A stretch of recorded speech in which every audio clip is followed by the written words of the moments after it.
Good day, everyone. I am Cinda Asinas, a second-year student of Negros Oriental State University, Shagan Campus, taking up Bachelor of Secondary Education, major in English. For today's video, I am going to answer some questions in relation to the movie entitled Odysseus. The following questions will be given answers after I will introduce to you who is Odysseus. Number 1. What is the hubris of Odysseus? How did he anger Poseidon? Number 2. What kind of justice system do the gods follow, and how does it compare or contrast to the justice system followed by mortals in the story? How is this or how isn't this justice in the true sense of the word? Number 3. How does the theme of vengeance work in the epic? Approach it from the points of view of Telemachus and Poseidon as well as Odysseus. Number 4. A major theme in the Odyssey is reciprocity, people getting what they deserve. Explain how this theme affects the main characters of Odysseus, Penelope, Antinous, and Telemachus. Number 5. How does Homer portray the relationship between gods and men in the Odyssey? What roles do gods play in human life? What roles do mortals play in the divine life? So in this moment, I will introduce first who is Odysseus before I will answer the questions. So, Odysseus, by the way, was a legendary hero in Greek mythology. He is the king of the island of Ithaca and the main protagonist of Homer's epic, the Odyssey. The son of Laertes and Anticlea, Odysseus was well known among the Greeks as a most eloquent speaker, an ingenious and cunning trickster. One of the suitors of Helen, Odysseus was obliged to join the Trojan expedition, something he didn't want to, since he was more than happy alongside his wife Penelope and his newborn son Telemachus, and he knew from a prophecy that if he goes to Troy, it will take him a long time to come back home. So he tried feigning madness, but Palamedes exposed him and Odysseus had no choice but to leave. He played a crucial part during the Trojan War, both as a strategist and as a warrior, eventually coming up with a famous strategy which decided the outcome of the bloody conflict, the Trojan Horse. Afterward, he set sail for Ithaca, but after blinding the son of Poseidon, the Cyclops Polyphemus, he angered Poseidon so much that the sea god did whatever he could to obstruct Odysseus' journey homeward. After numerous memorable adventures, Circe the Sirens, Scylla and Charybdis, the Laestrygonians, Calypso, Odysseus finally managed to reach Ithaca, 10 years after leaving Troy and 20 years after joining the Trojan expedition. There, he reunited with Telemachus and Penelope, and after killing all of his wife's suitors, reclaimed his throne. He died an old man, probably accidentally killed by Telegonus, a child he had fathered with Circe during one of his many adventures. So here's the question and answer portion. Number 1. What is the hubris of Odysseus? How did he anger Poseidon? So the most prominent instance in which Odysseus shows hubris is while he and his men are trying to escape from the Cyclops Polyphemus. They drag the monster until it passes out and then stab him with a timber in his single eye. Odysseus earned Poseidon's wrath by blinding Polyphemus, while the blinding alone may have been justifiable for the poor mistreatment by Polyphemus to his guest. Odysseus' pride was really what incurred Poseidon's wrath. Number 2.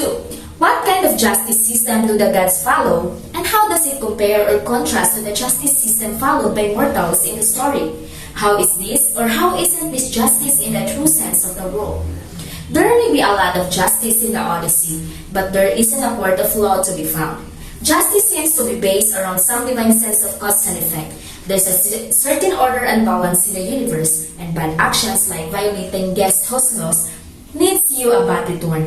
But this isn't the kind of justice followed by mortals, where they put you in a cushy prison and try to rehabilitate you.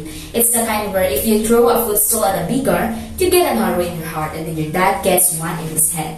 Number 3. How does the theme of vengeance work in the epic? Approach it from the points of view of Telemachus and Poseidon as well as Odysseus. So revenge is an important underlying theme in the Odyssey because in essence, it explains why Odysseus' journey was so prolonged and treacherous. A few examples of revenge in the poem are the following.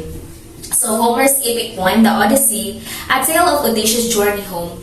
This is a story of a warrior named Odysseus and his 20-year expedition to his home, Ithaca. A dominant theme in the Odyssey is vengeance. It is exemplified through Poseidon and his son Polyphemus, and through Odysseus and his son Telemachus' battle with the suitors. To clarify, Poseidon takes revenge on Odysseus for blinding his son Polyphemus.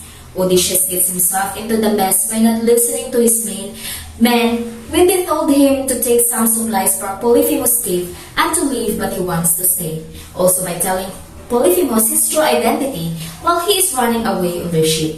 Then Polyphemus now blinds him, and then he prays to his father Poseidon for vengeance on Odysseus. Furthermore, Odysseus takes vengeance on the suitors for taking over his house and for trying to marry his wife. He is dressing up like an old beggar. Then he goes into his house where his wife is holding a contest to see who will marry her. Odysseus then goes to where the contest is, and string the bow is a leash and shoots Antinous. The suitors have no idea what is happening. Then Odysseus reveals himself to the suitors. They try to run, but the doors are locked. Then Odysseus and his son kill the rest of the suitors. Number 4. A major theme in the Odyssey is reciprocity, people getting what we deserve. Explain how this theme affects the main characters of Odysseus, Penelope, Antinous, and Telemachus. So in the case of Odysseus, he is proud and reckless man who believes to be invincible. Because of these traits, he and his men fall in the hands of disaster, which teaches them of the insignificance of men before the gods. Penelope, on the other hand, is strong but naive. She promises the men who are trying to court her that she will choose one of them once she is done with tapestry. She must wait to honor her husband. However, because she needs more time as she believes that Odysseus will return, she cheats by allowing the tapestry every now and then. When the suitors find out, they become furious and take over the palace, ravaging through all her property, taking their women and eating all their food. However, because of her loyalty to her husband, she waits for him and keeps her promise. Because of this, she is able to receive him again upon his return. And Antinous is a violent, ill-willed man who abuses the home of the queen while Odysseus is gone. Because of everything he proves to have done during his absence, Odysseus has no mercy for him in the end and lets him meet his violent death. While Telemachus, on the other hand, was Odysseus' son, is also naive and insecure, but he is also very brave. Because of his faith in Athena and belief in his father, he is able to grow himself to a man and fight valiantly against the suitors to defend his home and family.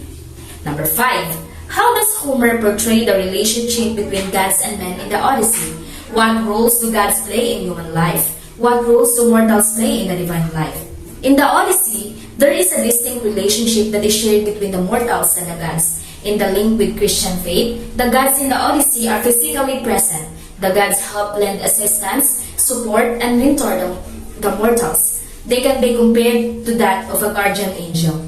In addition, the gods are often much less grand. They function more as spiritual guides and supporters for their human subjects, sometimes assuming mortal disguises in order to do so, while the mortals were human beings who often found themselves subject to the whims of gods and heroes. So that ends my video. I hope you learned and I hope you enjoyed watching. Thank you!